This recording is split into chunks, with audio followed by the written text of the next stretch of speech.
Hi, I'm Liz Ng. I'm here at the Asian American Community Candidates Meet and Greet with Don Berwick, candidate for governor of Massachusetts. So, you have just completed your speed campaigning session with our community. How did you enjoy it? Enjoyed it a lot. This isn't the first time I've been in this community, but it's always fun. The commitment, the sense of being in this together, I really love. And your leadership, the honor that the elders receive, it's very compelling to me. And people are focused here, I think, on the important issues. I hear people concerned about equality, justice, housing, healthcare, the core issues that really are making me want to be governor. I think a community this potentially strong can actually be an example for other communities. So it's really exciting to kind of get to know it better. So, what distinguishes you from your Democratic opponents in this primary? Well, I'm the most progressive candidate in the field. I am the only one committed to single-payer health care, Medicare for all. We have a very complex healthcare payment system. It is driving us nuts. It's hard to deal with it as patients or doctors or nurses or hospitals. It costs us an insane amount of money because it's so complex. We could simplify. We're, remember, the first state that made healthcare a human right. We did that in 2006. Now we can be the first state to make healthcare simpler in the payment system, Medicare for all, and I'd like to lead that in this state. I'm the only candidate committed to that. I'm against casinos. All the other candidates are not in that position. I think they're a bad move for this state. I'm against casinos. I'm for the repeal. I think casinos hurt small businesses. They add petty crime and DUI to communities. They add gambling addiction, which is a terrible problem. It destroys families, and I've seen that happen. And they won't raise as much money as people say because the casinos will take money from the lottery, which we need to rely on. I think it's a very bad deal for the Commonwealth, and I join those who want to stop progress toward casinos. That's great hearing that from you. During the course of his administration, Governor Patrick has appointed nearly 150 Asian American boards and commissions, and 10 Asian American judges to the bench. Will you commit to continuing this progress, and how would you plan to do this?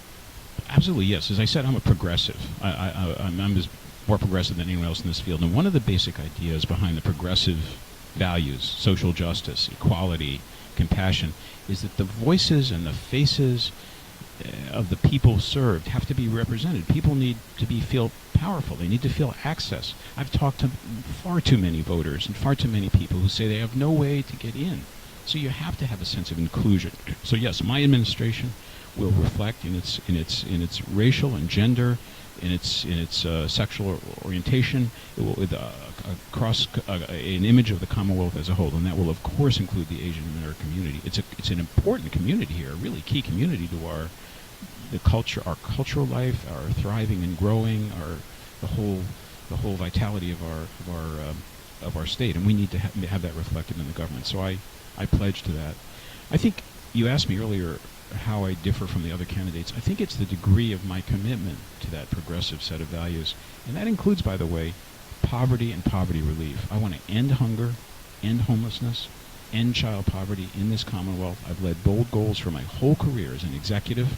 I ran a nonprofit organization that worked on large-scale healthcare change all over the world. I understand what leadership for bold goals looks like, and I want to work on that. I want to work on that with this community and with leaders from the community being leaders in government as well.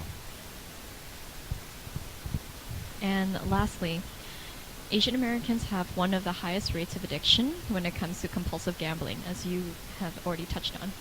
With new casinos being built around the state, how would you help mitigate this potentially serious problem in the community?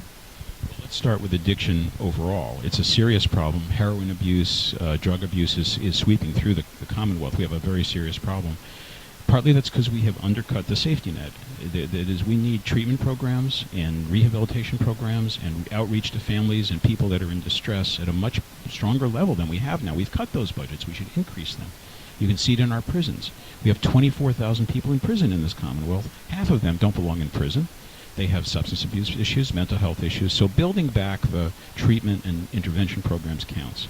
Another thing that counts is a focus on poverty, because poverty generates despair, and despair leads to addiction.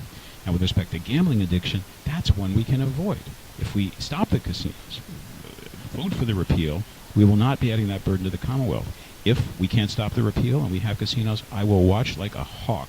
The governor here has got to be absolutely committed to making sure that those casinos toe the line with every single restriction. And finally, I will strongly resist online gambling. It is a really bad move. It's worse even than the casinos. It makes it so much more accessible. So I think we should found the growth of our Commonwealth on good jobs, on growing talents, on supporting young people, on supporting communities, not on gambling as a mainstay. Thank you so much, Mr. Berwick, for your time. Is there anything else you would like to add? I just want to thank you all, for this community, and you for inviting me here. This is a vibrant conversation. We need to continue it.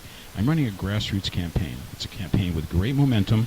We've got lots of support. But I promise, my victory as a grassroots campaigner for governor is going to be reflected then in grassroots governing, in which people in communities have access to me, they have access to my administration, and they're going to feel heard. That's my commitment. Thank you again.